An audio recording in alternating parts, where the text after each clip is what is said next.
बिस्मिल्लाहिर्रहमानिर्रहीम। मुआज़ बिन जबल नबी करीम सल्लल्लाहु अलैहि वसल्लम के साथ फ़र्ज़ नमाज पढ़ते, फिर वापस जाकर अपनी कौम के लोगों को वही नमाज पढ़ाया करते थे। एक बार इशा में उन्होंने सूरह बकरा शुरू की। मुक़्तदियों में से एक शख्स नमाज तोड़कर चल दिया। मुआज़ उसको बुरा कहने लगे। ये खबर हज़रत सल्लल्लाहु अलैहि वसल्लम को पहुंची। उस शख्स ने जाकर मुआज़ की शिकायत की।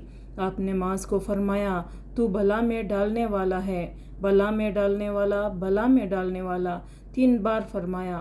ये यूँ फरमाया कि तू फसादी है, फसादी, फसादी। फिर आपने मुआज़ को हुक्म फरमाया कि मुफ़स्सिल के बीच की 2 सूरतें पढ़ा करे। उमर बिन दीनार ने कहा कि मुझे याद न रही कि कौन सी सूरतों का आपने नाम लिया।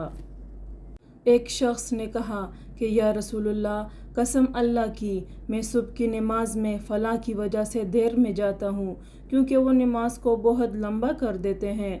मैंने रसूलुल्लाह सल्लल्लाहु अलैहि वसल्लम को नसीहत के वक़्त उस दिन से ज़्यादा कभी भी गज़बनाक नहीं देखा। आपने फरमाया कि तुम में से कुछ लोग ये चाहते हैं कि अवाम को इबादत से या दीन से नफ़रत दिला दे। ख़बरदार, तुम में लोगों को जो शख्स भी नमाज पढ़ाए तो हल्की पढ़ाए, क्योंकि नमाजियों में कमज़ोर, बूढ़े और ज़रूरत वाले सभी किस्म के लोग होते हैं।